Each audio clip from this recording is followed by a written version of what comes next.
Yang kita bicarakan hari ini adalah tentang karya-karyanya. Dia tuh di samping mahasiswa pasca sarjana, tapi dia juga pernah menulis, juga pernah di kalau nggak salah di Radar Malang. Jadi Malang Pos. Jadi wartawan Mas ya? Iya, pernah.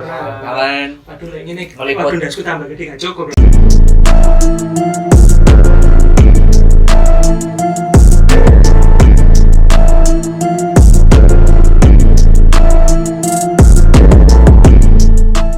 Oke, assalamualaikum warahmatullahi wabarakatuh. Waalaikumsalam warahmatullahi wabarakatuh. Mantap, jumpa lagi di channel Karya Anak Bangsa, channelnya orang nganggur Indonesia.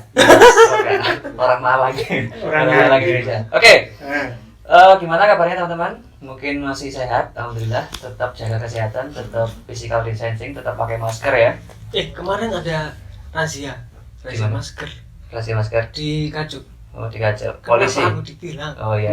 Asli gitu. Iya, asli. Itu ya, jadi sekarang polisi kadang-kadang itu nggak pakai helm, nggak apa-apa, yang penting pakai masker.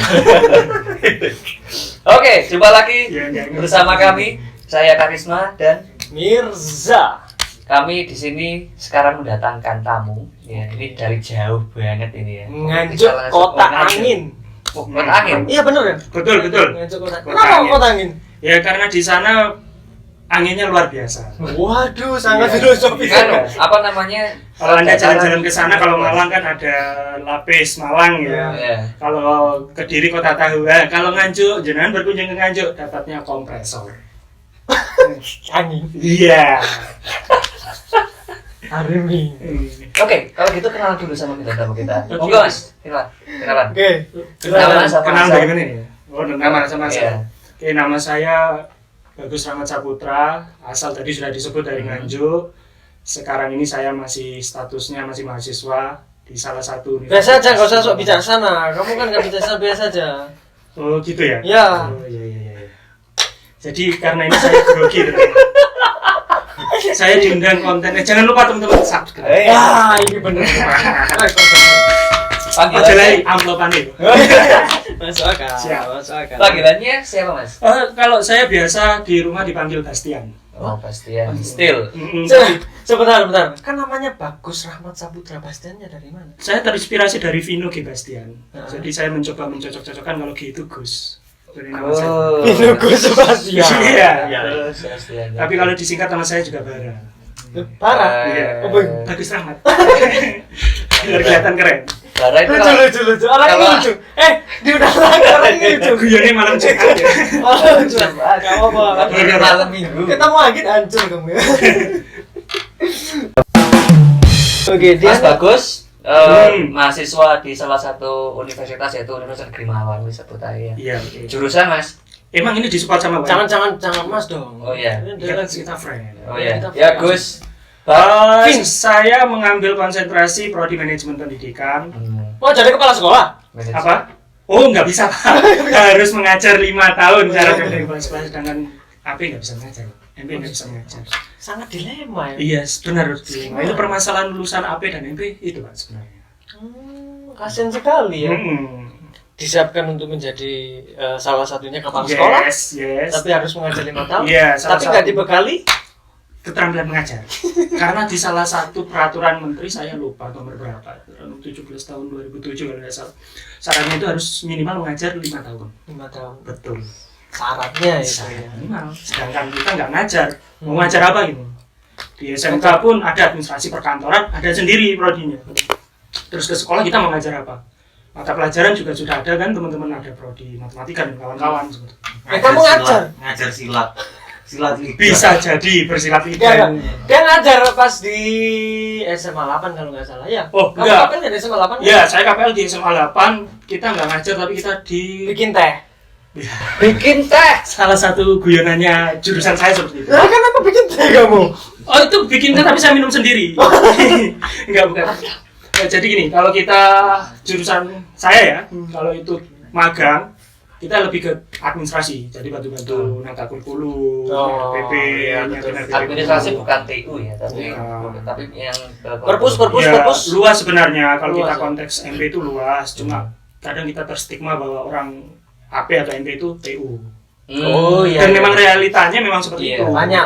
Iya, banyak Tapi teman-teman sebenarnya yang enggak. gitu. Sebenarnya kalau teman-teman Tapi mau survive ya enggak sekedar TU sih. tapi luar biasa sih maksudnya kalau TU ya. Iya. TU di sekolah dia megang data banyak loh Pak. Kalau enggak Iya. maksudnya orang keilmuan khusus dia nggak bisa seperti itu. Maksudnya nggak bisa instan seperti itu gitu. Harus punya keilmuan sendiri. Betul, kan mereka harus paham ya, misalkan kita mengisi buku Indo, kan harus punya ilmunya gitu. Iya. Indo. Kayak pas Bagaimana? waktunya apa namanya? Kenaikan pangkat. Iya. Itu ngurusin. Ya. Ini kok rame ya penonton bayaran ini ya? Ada apa, Mas? Anu Mas mau tanya Mas. Iya. Nah, kan Hasbi yang kemarin minggu kesini tuh, Iya. nah kan bilang kalau Iya. HP itu mau tergusur. Iya. Iya. Gara-gara administrasi. Administrasi. Nah, Ya, Boy, ya, itu Boy. gimana menurutmu? Ayo kita adu domba di sini. Pandangannya. Bagus, Ki. Kan jurusannya apa Gus ya? Betul. Nah, Kalau kita ngomong AP, saya bicara dari anu dulu ya, lingkup jurusannya, Oke. nomenklaturnya dulu ya. Sini, tapi ini sudut pandang bagus loh ya. Iya, Oh, sudut bukan- pandang saya ya, Disclaimer bukan dulu. orang-orang AP mungkin nanti Iya. bisa dengan yang lain. Disclaimer dulu ini dari Agus ya. Kata bagus. apa? Iya, jadi nomenklaturnya itu di Indonesia kita ada 3. Administrasi pendidikan, manajemen pendidikan, Ya. dan manajemen pendidikan Islam. Hmm. Sebenarnya kalau dasar keilmuannya sama, kita Tapi- menulis bidang pendidikan. Oke. Cuma yang membedakan itu adalah sudut pandang. Kalau saya melihatnya dari sudut pandang kepopuleran jurusan ya. Kalau sekarang kan kita lebih mengenal istilah manajemen daripada administrasi. Ya. Oke. Sedangkan kalau orang dulu lebih suka dengan kata-kata administrasi. Sebenarnya kalau kita berbicara konteks hampir sama. Administrasi pun ketata laksanaan, menata sesuatu hal. Kalau dari bahasa Belandanya itu administrasi, menata. Administrasi. Iya. Iya. Mm-mm. Bagus ya. Iya. Kayak bahasa Malang ini, enak ini tapi. Iya, Ya, kan iya. Malang. Iya. Oh, iya, Oh, Blitar.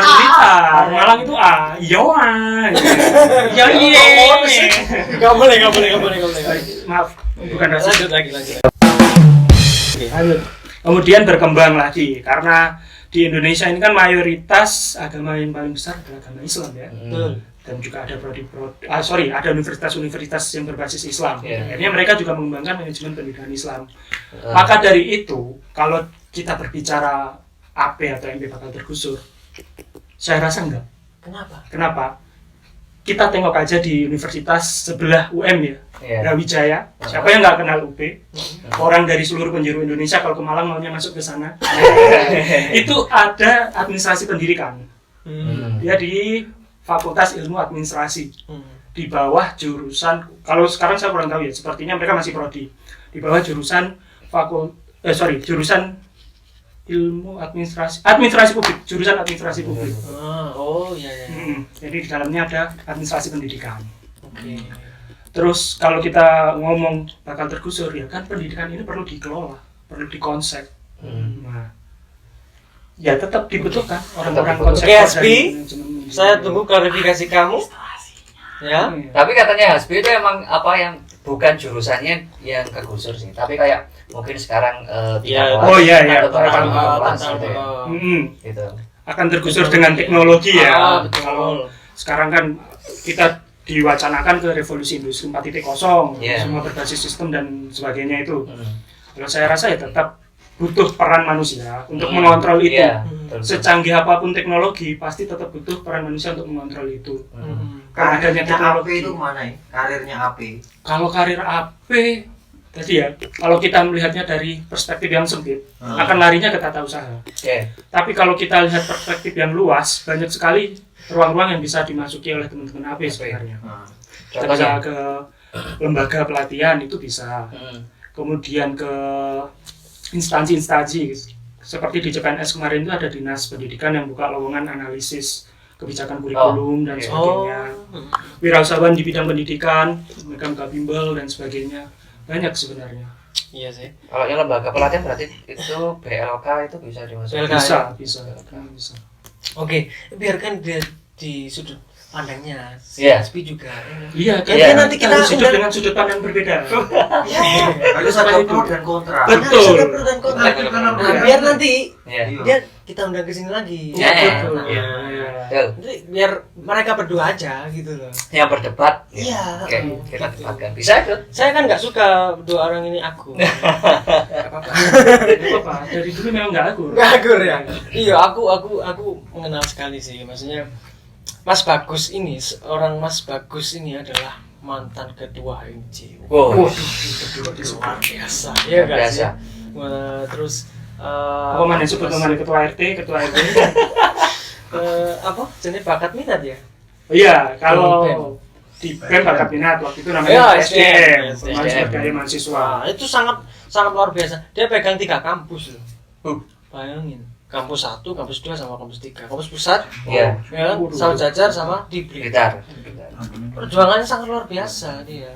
Makanya dia bisa survive lah. Kebetulan si Hasbi ini adalah ketua DMF-nya. Mereka nggak pernah akur, ya kan? Iya. Selalu diadu domba.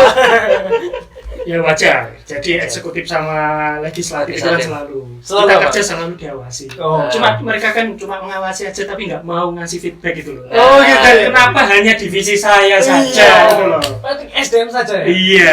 Luar biasa. Kenapa itu Saya Hasbi? kan dapat surat cinta, tapi nggak apa-apa, itu memotivasi saya. Tanda sayang. Iya, tanda sayang. Artinya dia sayang sama saya. Hidup dengan perbedaan. Jadi mencinta itu tidak harus dengan bentuk bahwa kita saling memberi, kita saling menyayangi, tapi mengkritik itu adalah bentuk cinta. Tapi kamu itu pernah dulu tuh nggak dikritik tapi lebih kepada apa ya? apa? Di Paido. Apa ya? Bukan Paido ya. Dicaci maki. Dijatuhkan harga dirinya, diinjak-injak seperti permen karet. Iya, sama siapa? Seperti itu sekarang. Iya, kita, demikianlah. kita hari ini itu enggak Nggak gosip lah. Out of the record. Iya. Tapi dia memang pernah. Saya sebut namanya jangan. Jangan. Kalau tanpa izin jangan. Oke. Gini Mas. Soalnya dia juga punya konten YouTube lah. Ya Allah, masak-masak. Dapur Mama. yo opo. YouTube siapa? Kamu enggak tahu? Kamu nggak tahu? Wah, kurang Coba ajar. di YouTube buka Dapur Mama. Ya itu nanti kita ada sesi gosip ya. Siapa itu? Kita aku ingin lebih dalam mengenai Bagus Rahmat Saputra ini. Iya. Yang kita bicarakan hari ini adalah tentang karya-karyanya. Iya. Dia tuh di samping mahasiswa pasca sarjana, tapi dia juga pernah menulis, juga pernah di apa ya? Kalau nggak salah di Radar Malang. Oh, di jadi Malang Post. Jadi wartawan Mas ya. Iya, pernah. Kawan. Aduh, ini Meliput. waduh dasku tambah gede gak cukup. Di Kompas sebenarnya. Di Kompas enggak. Di Kompas itu saya ngelamar kerja aja. Itu interview terakhir. Terus kan kamu dapat apa? Masukan Oh, itu artikel itu. itu saya ngirim tulisan. Jadi ceritanya gini, saya iseng-iseng kan baca koran tuh. Kok ada ruang untuk pembaca ngirim tulisan. Saya coba. Nggak langsung jadi. Sekali saya kirim nggak dimuat karena saya tipe yang tidak mudah menyerah sampai mendapatkan. Iya. Tapi terus setelah mendapatkan ditinggalkan itu aduh. Pesan moral. Pasar Oke, kembali konteksnya. Jadi ngurungokno sobat ambiar sih. Iya. Jadi Woro. 2 kali kirim tulisan itu nggak dimuat. Iya. Ketiga nggak dimuat, baru keempat dimuat. Baru kembali. Nah. Sangat luar biasa. Awalnya ya saya hanya tujuan menulis ya menyalurkan minat aja. Kemudian saya salurkan, kemudian dipublish dan kebetulan dapat bonus. Bonusnya memang bentuknya bukan materi ya. Iya. Jadi bentuknya ya adalah semacam merchandise dari. Tapi sudah kebanggaan, wah pakai kaos dari salah satu media besar di Oke. Indonesia kan, siapa yang nggak bangga, apalagi tulisan kita dibaca seluruh masyarakat Indonesia. Jadi gini, apa terkait tentang yang lagi hype saat ini kan tentang corona kan. Iya. Nah, dia nih bisa survive di tengah-tengah pandemi. Nyata, kemarin bukunya saya beli seharga berapa? 25. Janganlah kalau nominal, jangan ya. Jangan. Kalau bisa dikurskan lah. Kalau mau langsung kontak aja. Iya. Kalau mau kontak. Pre-order apa enggak? Enggak. Kalau saat ini sisa ya masih ada Masih sisa. ada. Mungkin nanti kalau ada teman-teman pre-order bisa kita cetak lagi. Oh, Aduh, ada nulis presale. Kontaknya mana? Padahal Kontaknya? Hah? Kontaknya kemana? Oh, kontaknya ke Bisa nanti ya di Nomor. Ya, di bawah. Nomornya? Iya, Oh, bisa ya, kontak boleh, WhatsApp boleh. saya ya. Iya, Oh ini nanti ya ada. 081 Nanti ada yang nero. 130606 ya. Kita punya haters. Ayo mama cepat dibeli. Hanya hari ini ya. Itu baru satu ya, baru satu. Iya. Ini gini. Dia bisa survive, bisa survive di keadaan pandemi seperti ini. Dia menciptakan, membuat karya, sebuah buku, Iya, sebuah buku. Rencananya juga akan menulis Iya, lagi. insya Allah. Nah. Doakan saja lah akhir tahun bisa terbit. Oh, berarti sudah ada bahannya kan gitu loh. Iya, On progress berarti. on progress. Jadi kalau dipersentasekan udah 80%. Oh, mantap Tinggal- ini. Tinggal nunggu. Sama siapa itu ilustrasi. proyekannya? Sama Spi? Masih belum dengan Mas Hasbi, tapi kalau rencana sih kalau Mas Hasbi mau ya nggak apa-apa. Tapi kalau kemarin sempat sih sama Mas Hasbi itu kita nulis artikel. Jadi saya yang nulis, dia titip nama, itu sudah biasa. Enggak. Bercanda ya. Jadi Mas Hasbi itu tukar ide. Jadi kalau kita ngopi mulai jam 9 pagi sampai 9 malam itu produktif sekali, kita tukar ide. Gimana? Apa ya artikelnya tentang apa? Banyak kemarin itu ada manajemen kurikulum di PAUD. Terus saya juga sempat diajak Mas Hasbi, terus kita diskusi bareng masalah strategi layanan konseling di anak berkebutuhan khusus kalau iya. nggak salah. Itu dimuat di jurnalnya UNESA tahun kemarin Desember 2019. 2019. Mm-mm. Iya, bagus. Jadi gini, kan saat kondisi seperti ini ya, maksudnya Iya, betul. Pandemi corona. seperti saat ini ya. Lah itu menurut sampean bagaimana gitu loh. Kan terkait tentang zaman menulis itu bisa diandalkan tidak lah sebagai kebutuhan hidup atau kebutuhan apapun itu ya, maksudnya tentang karyanya Bagus ini seperti apa Oke. di era pandemi. Kita ngomong pandemi dulu ya. Iya. Kalau kita ngomong pandemi kan ini memang benar-benar krisis ya. Yang nggak kita duga sebelumnya, tiba-tiba dari suatu daerah di Tiongkok kemudian menyebar ke seluruh dunia. Ya. Pasti kan ada dampaknya, salah satunya adalah stres. Yeah. Karena kita kan nggak bisa kemana-mana, harus di rumah aja, Betul. kita nggak bisa ngopi, nggak bisa kerja kantor, kita dipaksa untuk di rumah dalam beberapa bulan. Pasti kan stresnya, itu kita butuh ruang-ruang kan untuk mengekspresikan kegelisahan kita, rasa kebosanan kita, salah satunya dengan menulis. Jadi saya memanfaatkan minat atau hobi saya untuk melepaskan kejenuhan itu. Jujur di awal pandemi saya psikosomatis. Karena banyaknya psikosomatis. iya, itu jadi semacam tekanan mental kita karena kita sering membaca informasi-informasi yang terkait dengan virus COVID-19. Akhirnya kita merasa tertekan sendiri setelah membaca itu.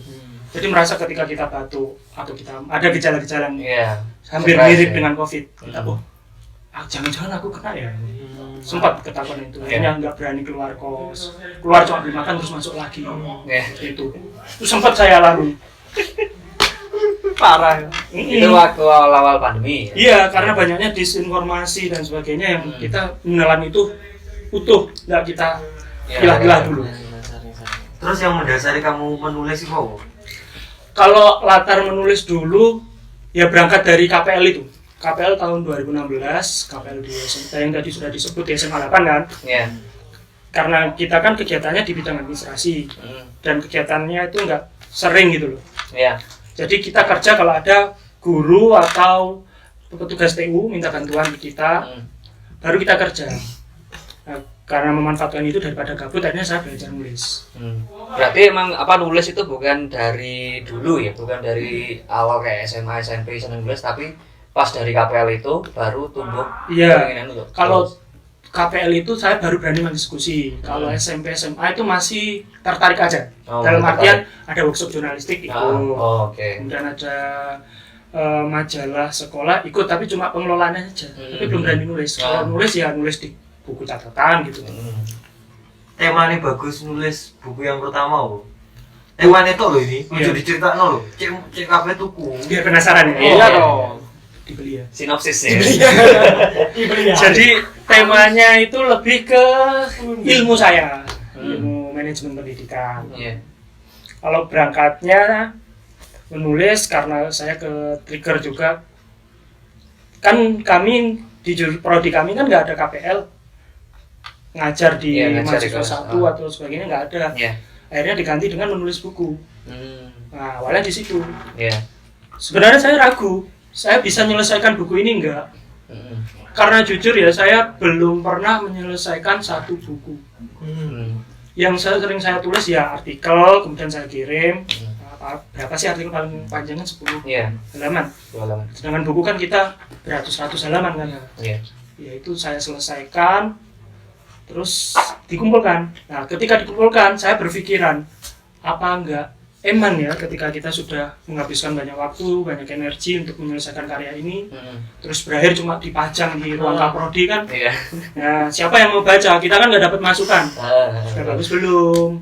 Atau kita dapat kritikan kan, itu bisa memperdalam wawasan kita, memperbaiki gaya menulis kita. Karena ekonomi jual juga. Iya, salah satunya itu. Nah, tadi kan katanya nggak ada KPL. Nah, lah terus di SMA 8 tadi ngapain? Enggak, itu Bikin KPL S2. KPL S2 maksudnya di Kalau prodinya KPL S1 manajemen pendidikan. Ada. Oke. Yang bikin menarik supaya